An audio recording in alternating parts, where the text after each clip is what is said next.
nossa pátria!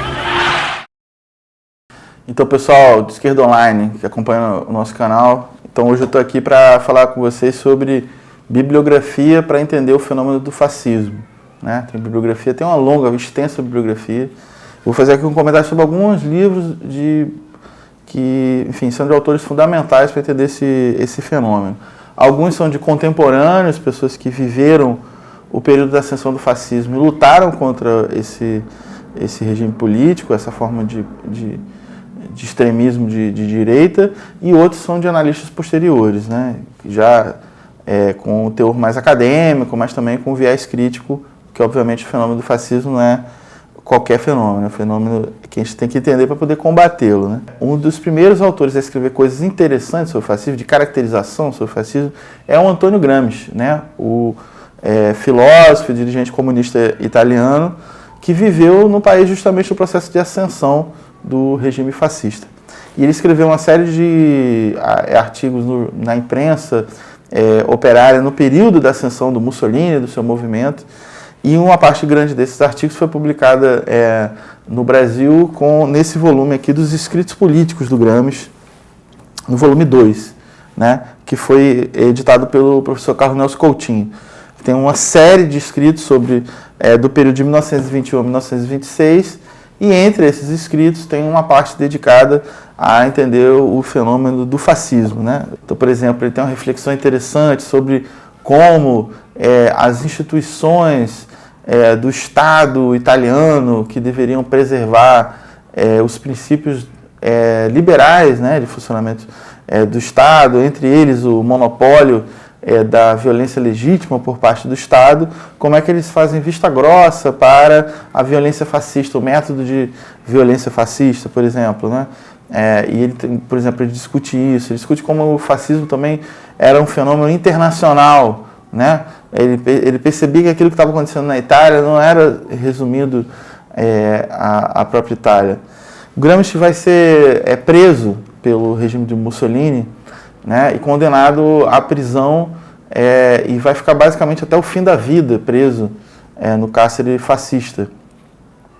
E preso ele vai, inclusive, continuar a sua produção intelectual nas condições da prisão, com muitas restrições, e nesse período ele vai escrever 33 cadernos dedicados a fazer uma reflexão política profunda, né? Obviamente tentando burlar a censura da imprensa no cárcere de um país sob o regime fascista. Então, esses cadernos foram recuperados já depois da morte do Gramsci, foram sendo publicados na Itália a partir da final da década de 40, né? E tem uma série de edições, e no Brasil tem várias edições desses cadernos, chamados Cadernos do Cárcere, e a mais importante é a última edição, que foi publicada entre o final dos anos 90 e início dos anos 2000. Né? Aqui, por exemplo, tem o volume 5 dos Cadernos do Cárcere, tem uma ampla reflexão sobre teoria política, e muitos dos conceitos que são elaborados pelo Gramsci servem para entender o fenômeno do fascismo. Né? O conceito de crise orgânica, por exemplo, para caracterizar aquelas condições de emergência do fascismo na Itália, né? Ou seja, a crise do sistema político como pano de fundo que permitiu a ascensão do fascismo, o conceito de crise de hegemonia, que está ligado à crise orgânica também, né? As classes dominantes tradicionais perderam a capacidade de exercer a dominação, e isso é a manifestação da própria crise. O conceito de revolução passiva, né? É também outro conceito chave do Gramsci para entender o fenômeno do fascismo, e tudo isso está desenvolvido nesses cadernos, e vários desses cadernos, alguns com maior atenção ao tema do fascismo, né? Principalmente quando ele está falando, por exemplo, o caderno 22, que é o caderno chamado Americanismo e Fordismo, que ele está discutindo os Estados Unidos, mas ao mesmo tempo ele também está discutindo a Itália fascista, né? O que é a especificidade da revolução passiva na Itália. Isso é uma coisa super importante. O Gramsci vai ter essas duas grandes obras, contribuições para o entendimento do fascismo, que estão nesses escritos políticos dele, no período anterior à prisão, e depois nos cadernos do cárcere. Outro autor importante, contemporâneo, e hoje eu estou falando de autores todos que fizeram oposição ao fascismo, combateram o fascismo a partir da esquerda, né? O outro fundamental é o Leon Trotsky. O Leon Trotsky foi um revolucionário russo, né? Que contribuiu decisivamente para a vitória da Revolução Russa, né? De 1917, foi general do Exército Vermelho, mas depois ele entrou em atrito com Stalin e acabou sendo banido da União Soviética, afastado do Partido Comunista e da própria Internacional, mas ele nunca deixou de ter a Revolução no Norte e fez críticas à orientação da Internacional Comunista que foi dada em relação ao combate ao fascismo, né?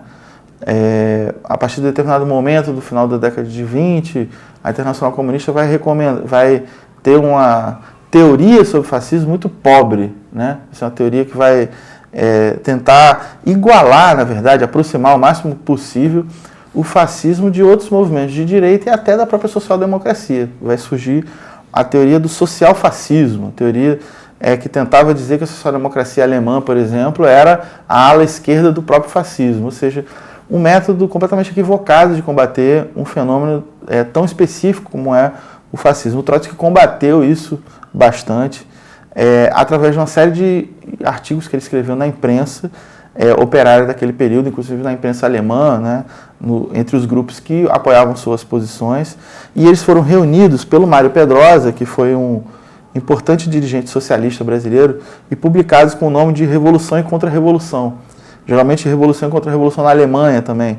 Tem até uma edição mais recente desse livro, e eu recomendo bastante, né? São tanto pelo valor histórico de análise de conjuntura do que estava acontecendo com a Alemanha, ou seja, de como o fascismo estava emergindo na Alemanha, como as classes dominantes estavam optando pelo fascismo, né? E como os erros da esquerda, né, tanto do Partido Comunista como da social-democracia, acabaram pavimentando o caminho para o fascismo. Então, é de um grande valor essa obra do Trotsky. E ela faz referência a uma elaboração muito importante dos marxistas, dos comunistas, sobre o fascismo, que é a elaboração da Clara Zetkin. Ela está inédita em português, mas a gente, vai ser lançado em breve no Brasil um livro chamado Como Combater o Fascismo, da Clara Zetkin. São documentos que a Clara Zetkin escreveu em 1923 para a Internacional Comunista, fazendo uma caracterização muito precisa, muito abrangente do fenômeno do fascismo, inclusive chamando a atenção para algo que o Gramsci falava, que o fascismo era um fenômeno internacional. Então, a Clara Zetkin, por exemplo, é um dos primeiros autores a apontar o fato de que o movimento do Hitler na Alemanha poderia ser caracterizado como um fascismo, sim, que é necessário combatê-lo. Em certo sentido, a análise do Trotsky para combater a linha da Internacional Comunista recupera essa elaboração anterior da Clara Zetkin, que foi um importante dirigente do movimento comunista internacional, que também se opôs a essa linha da Internacional Comunista, né, que era uma linha mais ou menos irresponsável. Pois bem, essa linha da Internacional Comunista, do Partido Comunista Alemão, como eu falei, acaba pavimentando um pouco, facilitando um pouco um caminho para o próprio Hitler ascender ao poder. Depois que ele ascende ao poder, tem uma obra muito importante que foi publicada por um psicólogo chamado Reich. Ele escreve um livro chamado A Psicologia de Massas do Fascismo. Ele começa a escrever esse livro ainda antes da ascensão do Hitler, né? Mas ele só vai publicar no final de 1933, né, já com Hitler no poder. Chama-se A Psicologia de Massas do Fascismo. Ele faz um diálogo entre o marxismo, né, a análise marxista da crise do capitalismo naquele contexto, como é que ela impacta na própria Alemanha, e ao mesmo tempo ele dialoga com a psicanálise, né, principalmente com a psicologia de massas, com as teses do Freud, para entender como tem uma adesão de massas ao movimento fascista na Alemanha. Então ele tem uma importante contribuição nesse campo, né? Então é um livro que precisa ser mencionado quando a gente está falando de livros sobre o fascismo. Mas enfim, depois que tem um desastre na Alemanha com a ascensão do Hitler, uma derrota da esquerda de forma geral, ou seja, os comunistas são os primeiros a serem enviados para os campos de concentração, mas logo depois eles vão encontrar com os social-democratas também. Então o movimento operário vai ser desbaratado, liquidado com a ascensão da ditadura terrorista lá do Adolf Hitler, o terceiro Reich. foi necessário que a Internacional Comunista reelaborasse sua linha de atuação no entendimento do que era o fascismo, né? Para continuar, inclusive, a dar razão, né, à direção internacional do movimento, que era guiada mais ou menos pela União Soviética, já sob o jugo do Stalin na década de 30. Né? Mas tem coisas interessantes produzidas nesse esforço de reentendimento do que foi o fascismo. Uma delas, que vale ser mencionada, é o livro do Palmiro Togliatti, um dirigente comunista italiano, que não foi preso pelo Mussolini porque ele consegue sair da Itália antes do fechamento do regime, e vai morar em Moscou, né?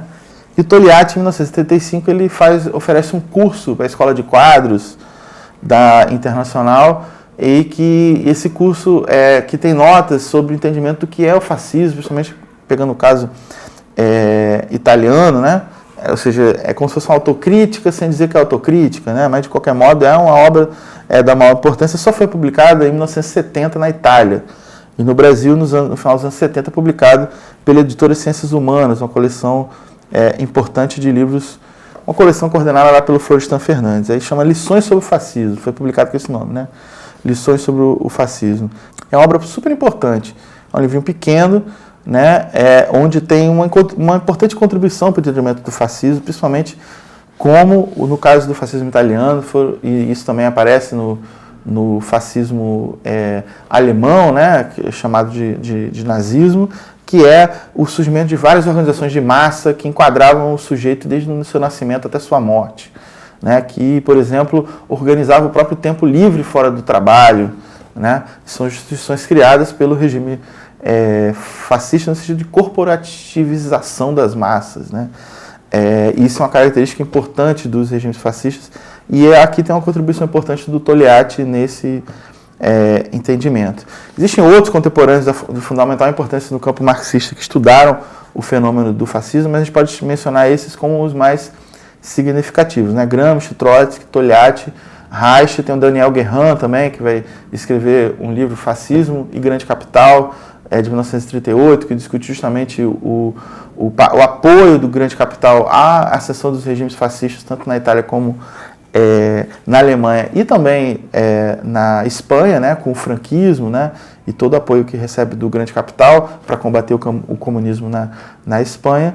Mas a partir da década de 60 e 70 que ressurge um interesse grande de produção intelectual sobre o fenômeno do fascismo, a partir de um viés crítico, né, do ponto de vista marxista. E aí tem uma outra literatura que eu vou mencionar agora, 3 títulos que são muito importantes, né, que acredito que a leitura vai oferecer subsídios para o entendimento do que é o fascismo, do ressurgimento do fascismo em outros contextos, após aquele contexto clássico chamado do entre guerras, que a gente costuma chamar de fascismo histórico, né? Ou seja, para se referir principalmente à Alemanha, Itália e Espanha do entre guerras. Que um autor que eu começo mencionando, é o Nikos Poulantzas. Nikos Poulantzas foi um politólogo, um estudioso da teoria política grego, foi radicado na França, né? Ele teve que sair da própria Grécia, porque a Grécia, a partir de 1967, vai viver uma ditadura militar obscurantista, então...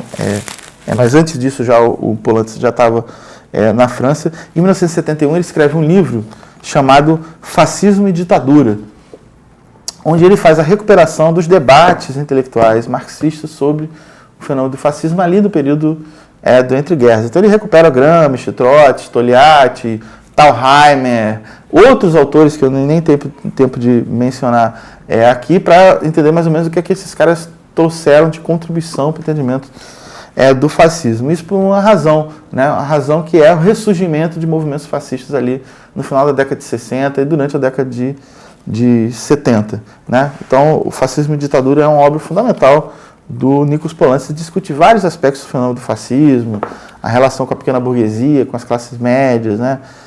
Isso é bastante debatido. O Nikos Poulantzas era um intelectual marxista, então ele estava preocupado com a prática política mesmo, com combater o fascismo, né? Ou seja, todos esses autores que eu estou falando, eles têm uma visão ética, eles não estão estudando fascismo por diletantismo, eles têm a tarefa de de combater. Esse vai ser o caso também de um outro autor que eu considero muito importante, que é o Ernest Mandel. O Ernest Mandel foi um importante economista marxista do século XX, dirigente da Quarta Internacional, né? E ele vai escrever um livro, ele vai compilar alguns escritos do Trotsky, que estão inclusive neste mesmo livro, Revolução e Contra-Revolução na Alemanha, mas ele vai fazer uma introdução a esse livro, uma longa introdução a esse livro, que é um erudito ensaio de recuperação da teoria marxista sobre o fascismo. Naturalmente, ele está mais interessado em recuperar a contribuição do Trotsky, que é de fundamental importância, mas ele dialoga com outros autores também, né, com aquilo que era a literatura acadêmica da sua época. Então, é um livro interessante da década de 70, bastante atual no entendimento desse fenômeno. Né? É o livro do Ernest Mandel sobre o fascismo. Tem aqui uma edição portuguesa, né? Mas é um texto que vocês conseguem encontrar na internet. Ele está disponível para download. Alguns desses textos aqui vocês conseguem encontrar, outros infelizmente não. E o último livro que eu queria mencionar é um livro de um autor brasileiro, o filósofo Leandro Conder, Introdução ao Fascismo. Né? Ele tem várias edições, inclusive uma edição mais recente da editora Expressão Popular. É um livro pequeno, mas bastante denso, onde o primeiro ponto a ser dito é o seguinte: quando ele escreve Introdução ao Fascismo, é um livro publicado em 1977, ele estava fazendo uma polêmica com setores da esquerda brasileira que caracterizavam a ditadura militar, então existente no Brasil, como um regime fascista. Né? Isso aparece em vários agrupamentos da esquerda, isso aparece em setores do próprio Partido Comunista, da qual o Leandro Conder na época era membro, mas aparece em grupos que aderiram à luta armada, de diversa conotação. É claro que a ditadura militar brasileira foi um regime extremamente autoritário, né? Um regime de exceção, perseguiu opositores, é um regime que praticou o terrorismo de Estado, a violência contra opositores, censura à imprensa. Dizer que a ditadura militar não foi um regime fascista não é amenizar o que foi a ditadura militar. Mas o fascismo, é isso que o Leandro Conder traz, é uma forma muito específica de regime de exceção. Né? Ou seja, ele como movimento é uma forma de direita muito específica, que é uma direita que faz mobilização de massa, que usa do método da violência contra os seus opositores, mas como regime político também tem suas características próprias. Então, o Leandro Conder, para fazer essa polêmica, ele escreve um livro para discutir o que é o fascismo. Né? Então, ele recupera tanto, primeiro, as contribuições dos contemporâneos do próprio regime fascista, como é que esses contemporâneos, inclusive alguns daqui que eu mencionei, né, como é que eles caracterizaram a emergência do fascismo e como se organizaram para se opor, para fazer a resistência ao fascismo, né? Como ele depois vai recuperar também os debates acadêmicos posteriores, né? O que é que se avançou na pesquisa acadêmica, né? Sobre o que foram aquelas experiências do fascismo histórico. Então é um livro, uma obra de fundamental importância de um autor brasileiro, né? Enfim, essa foi a ideia mais ou menos desse vídeo, é tentar apresentar alguns autores. A gente podia mencionar muitas outras coisas importantes, inclusive da própria literatura marxista, que estão disponíveis em português, mas esses, digamos assim, são o que há de mais significativo para o entendimento desse fenômeno. E essa foi a ideia que a gente teve para esse vídeo para o Esquerda Online. Valeu, pessoal! Uma manhã eu acordei e ecoava ele não, não. Uma manhã eu acordei e lutei contra um opressor. Somos mulheres, a resistência por um Brasil sem racismo e sem dor. Vamos à luta.